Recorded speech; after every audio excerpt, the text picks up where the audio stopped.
Hello, good morning, नमस्कार मेरे प्यारे दोस्तों। मैं एना राजपूत अकेडमी फॉर एडमिशन के इस यूट्यूब चैनल पर आपका हार्दिक स्वागत करता हूं। मेरे प्यारे दोस्तों, आज से हम स्टार्ट करेंगे नंबर सिस्टम और इस यूट्यूब चैनल पर इस नंबर सिस्टम की हमारी पहली क्लास रहेगी और इस अकेडमी फॉर एडमिशन की पहली वीडियो रहेगी। तो यहाँ हम नंबर सिस्टम की बात करेंगे मेरे बच्चों। तो नंबर सिस्टम का मतलब क्या होता है? नंबर सिस्टम का मतलब इसके नाम से जाना जा सकता है। नंबर सिस्टम का मतलब होता है संख्या पद्धति। देखिए, किसी भी टॉपिक को पढ़ने से पहले आप उसको कितना सिंपल कर सकते हो ये आपकी तर्क शक्ति डिसाइड करती है। मैं यहाँ संख्या को दो पार्ट्स में डिवाइड करता हूँ।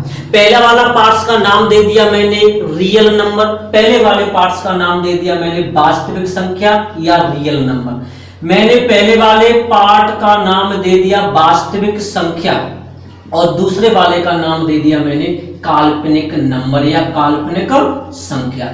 तो मैंने इसको दो पार्ट्स में डिवाइड किया, रियल नंबर और आपका इमेजिनरी नंबर। ये संख्याएं वे संख्याएं जो परमेय और अपरमेय संख्याओं से मिलकर के बनी होती हैं, इन्हीं को बोला जाता है वास्तविक संख्याएं। अब काल्पनिक संख्या क्या होती हैं?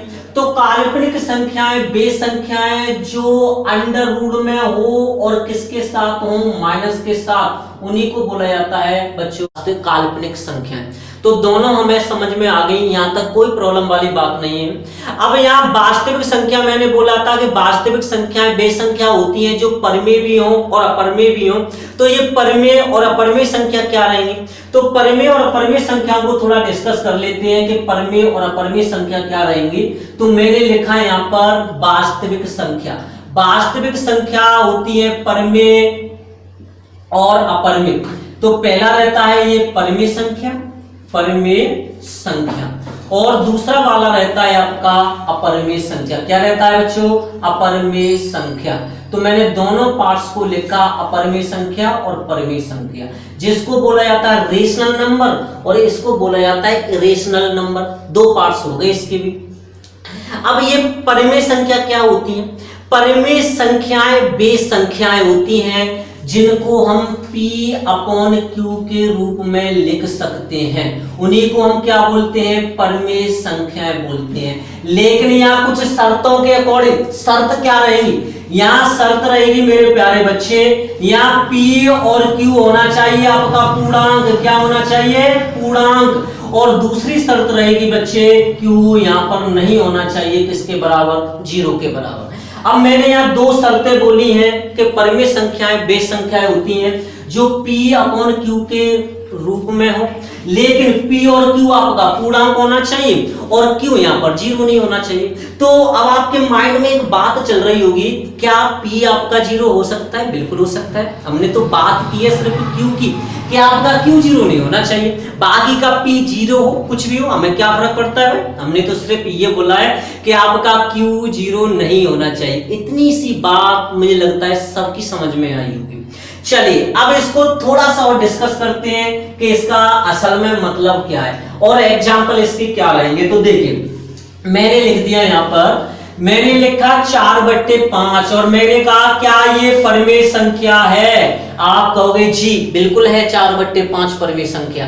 मैंने कहा क्या आपका 5 परमेय संख्या है? आप कहोगे क्या पता 5 परमेय संख्या है कि नहीं। आपने तो बताया अभी P अपॉन Q का जो रूप होता है वो परमेय संख्या होता है। क्या मैं 5 को परमेय संख्या नहीं बोल सकता? बिल्कुल बोल सकता हूं। क्यों बोल सकता हूं? क्योंकि मैं 5 को क्या मैं 5/1 नहीं लिख सकता? अगर मैं इसको 5/1 लिख सकता हूं तो क्या मैं इसको P अपॉन Q का रूप नहीं दे सकता? बिल्कुल दे सकता हूं। इसका मतलब 5 परमेय संख्या है।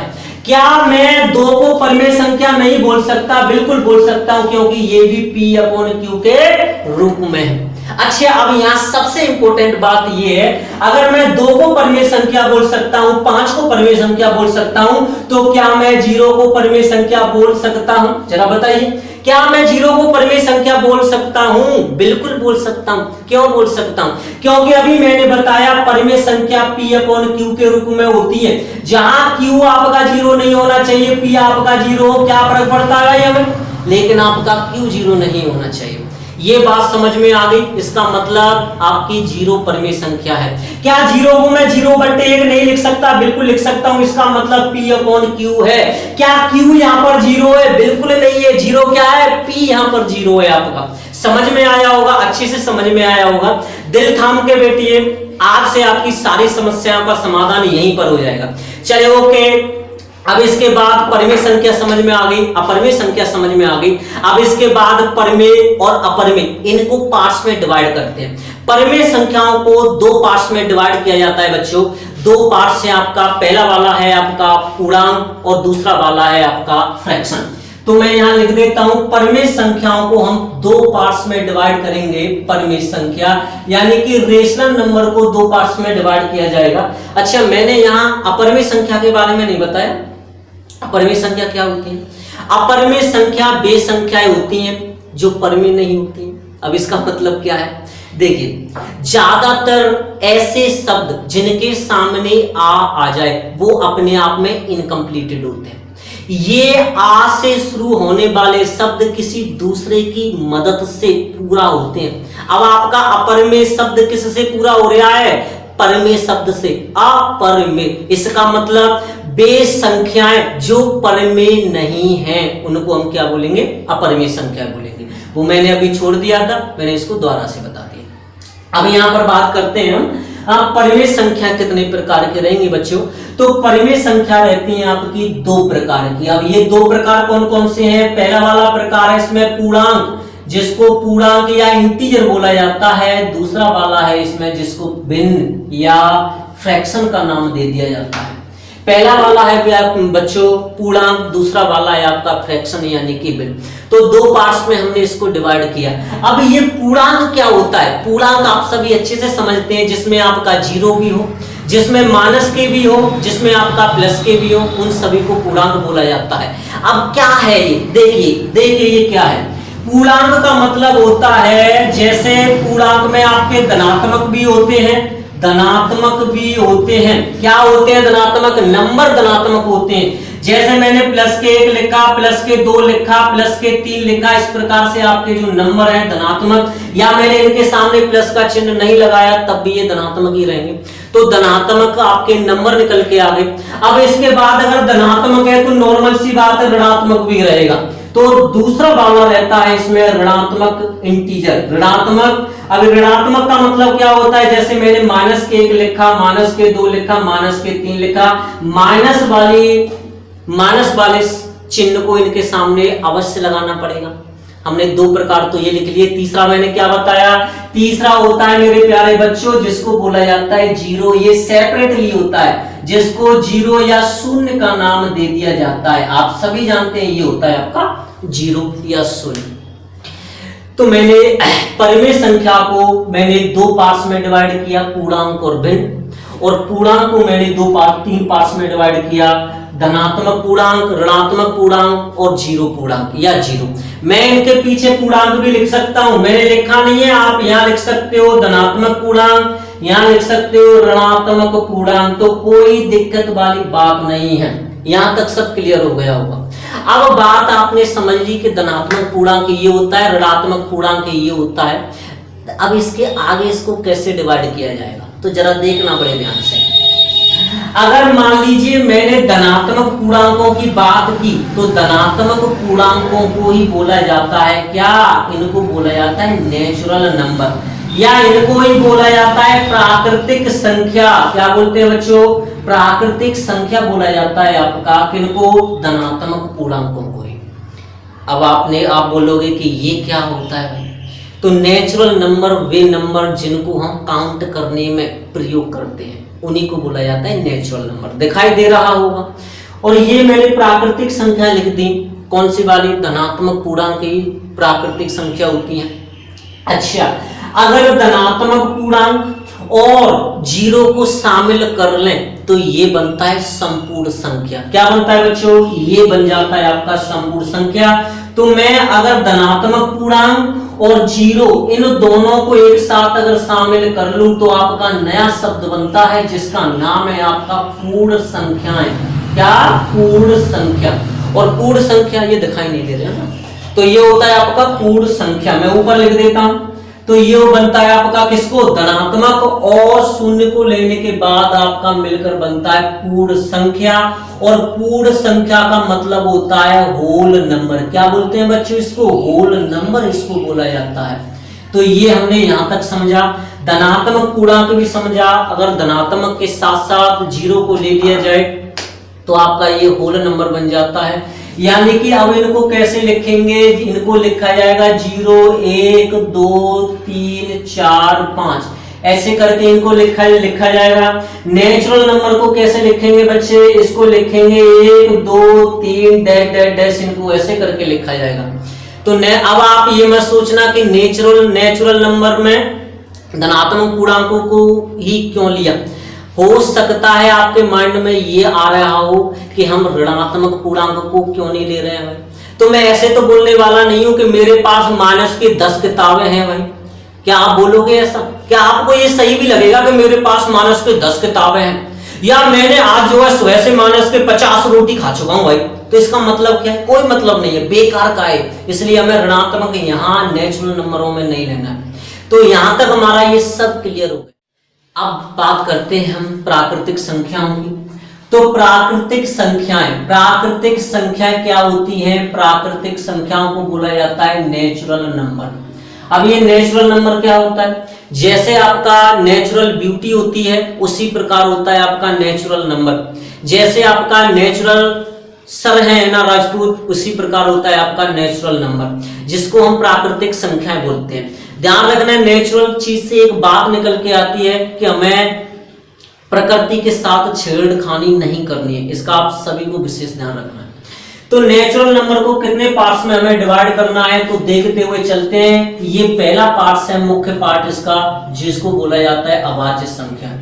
पहले वाला पार्ट है अभाज्य संख्या, जिसको बोलते हैं हम प्राइम नंबर के नाम से इसको जाना जाता है, प्राइम नंबर। दूसरा वाला क्या रहेगा? दूसरा वाला पार्ट है इसका, जिसको बोला जाता है भाज्य संख्याएं। भाज्य संख्याओं को बोला जाता है को नॉन प्राइम नंबर, इनको बोला जाता है नॉन प्राइम नंबर, या इनको कंपोजिट नंबर के नाम से भी जाना जाता है। ध्यान रखना, कंपोजिट नंबर भी इसको बोला जाता है, नॉन प्राइम नंबर भी इसको बोला जाता है। तीसरा वाला क्या होता है? तीसरा वाला होता है जिसको बोला जाता है सम संख्याएं। सम संख्या को बोला जाता है इवन नंबर, इसको बोला जाता है इवन नंबर। और जो लास्ट वाला जो इसका मुख्य पार्ट है वह होता है आपका, जिसको बोला जाता है विषम संख्याएं। तो ये आपका विषम संख्या, और विषम संख्या का मतलब होता है बच्चों ऑड नंबर। तो ये टोटल मुख्य हमने इसके जो पार्ट्स किए, जो टोटल इसके 4 प्रकार के, ये हमारे 4 मुख्य पार्ट हैं। इन्हें 4 पार्ट्स के बाद आपका 5वां पार्ट्स नहीं है, वो आप बनाते रहिए। ये 4 पार्ट ही हमारे पास मुख्य हैं इनके, किसके? नेचुरल नंबर वाले के। चलिए अब इनको एक एक करके डिस्कस करते हैं कि आपके ये पार्ट्स होते क्या हैं। पहले वाले की अगर बात करें अभाज्य संख्याएं, तो ऐसी संख्याएं जिनके भाजकों की संख्या एक जोड़ी हो, उन्हीं को बोला जाता है अभाज्य संख्या। अब आपके माइंड में ये चल रहा होगा कि ये अभाज्य या इनके भाजक एक जोड़ी का मतलब क्या है भाई?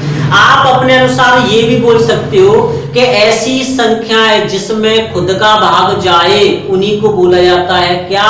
उन्हीं को बोला जाता है अभाज्य संख्याएं। अच्छा, हम थोड़ा ऊपर का यहाँ डिस्कस करेंगे। तो अभाज्य संख्याओं में अगर बात करें हम 1 से लेकर 100 तक, तो ये होती हैं आपकी टोटल 25। तो 25 अभाज्य संख्याएं होती हैं। किससे इसकी स्टार्टिंग होती है? ये 2 से स्टार्ट किया जाता है। 2 3 5 7, ये जो टोटल संख्या होती है 1 से लेकर 100 तक, ये आपकी 25 होती है। अब आप बोलेंगे क्या हम एक को भी अभाज्य संख्या बोल सकते हैं? नहीं बोल सकते। इसलिए मैंने इसमें बोला कि ऐसी संख्याएं जिनके भाजक एक जोड़ी होते हैं, उन्हीं को बोला जाता है अभाज्य संख्या। विशेष ध्यान रखोगे इस चीज का, सबसे ज्यादा महत्वपूर्ण है ये। अगली वाली बात करें भाज्य संख्याओं की, तो ऐसी संख्याएं जिनके भाजकों की संख्या 2 जोड़ी हो, उन्हीं को बोला जाता है भाज्य संख्या। जिनके भाजकों की संख्या 2 जोड़ी होती है उनको भाज्य संख्या बोलते हैं। इनकी स्टार्टिंग कहां से की जाती है? ये स्टार्ट होता है बच्चों 4 से। जैसे आपका 4 हुआ, 6 हुआ, ये आपकी होती हैं क्या, भाज्य संख्याएं। अब इसके बाद 4 हुआ, 6 हुआ, आपका 8 हुआ, 10 हुआ, 12 हुआ, आपका 15 हुआ, ये भाज्य संख्या है। ध्यान रखना, गलती मत कर बैठना कहीं आप भाज्य संख्याएं और सम संख्याओं को एक समझ बैठे, ऐसा मत करना। इसमें 9 भी आ जाता है, किसमें, अब भाज्य संख्याओं में। अब इसके बाद बात करते हैं हम सम संख्याओं की। तो सम संख्याएं ऐसी संख्या होती है जिनमें 2 से भाग जाता है। और 2 से भाग कौन कौन में, किस किस संख्याओं में जाता है, तो 2 से भाग जाने वाला होता है आपका, 2 से भाग जाता है आपका, जैसे 2, 4, इस प्रकार की जो संख्याएं होती हैं वो आपकी होती हैं क्या, ये संख्याएं होती हैं आपकी सम संख्याएं।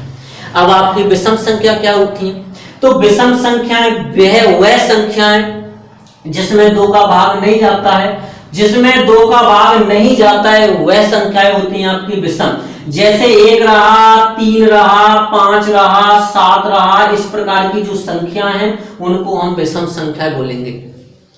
तो मेरे दोस्तों, यहां तक आपको सारी चीजें क्लियर हो गई होंगी। मैं इन सभी का एक बार रिवीजन फिर से कराता हूं, या आप खुद इसका 1 से 2 बार इस वीडियो को देख सकते हो और अपना रिवीजन खुद कर सकते हो, क्योंकि ये वीडियो में है। कंप्लीटली अगर लाइव क्लास रहती तो हम इसका यहीं पर कंप्लीट रिवीजन भी करा देते। चलिए, अब इसके बाद हमारा जो कल की जो क्लास रहेगी, यहां से आगे की क्लास रहेगी, जिसमें हम यहां से आगे की चीजों को डिस्कस करेंगे। जब तक के लिए अपने से बड़ों का सम्मान करें, छोटों से प्यार करें और मानव जाति के प्रति अपने व्यक्तित्व को ऐसे प्रस्तुत करें कि हर महिला अपने आप को सुरक्षित महसूस करे। ओके, धन्यवाद। यही हम इस क्लास को स्टॉप करते हैं।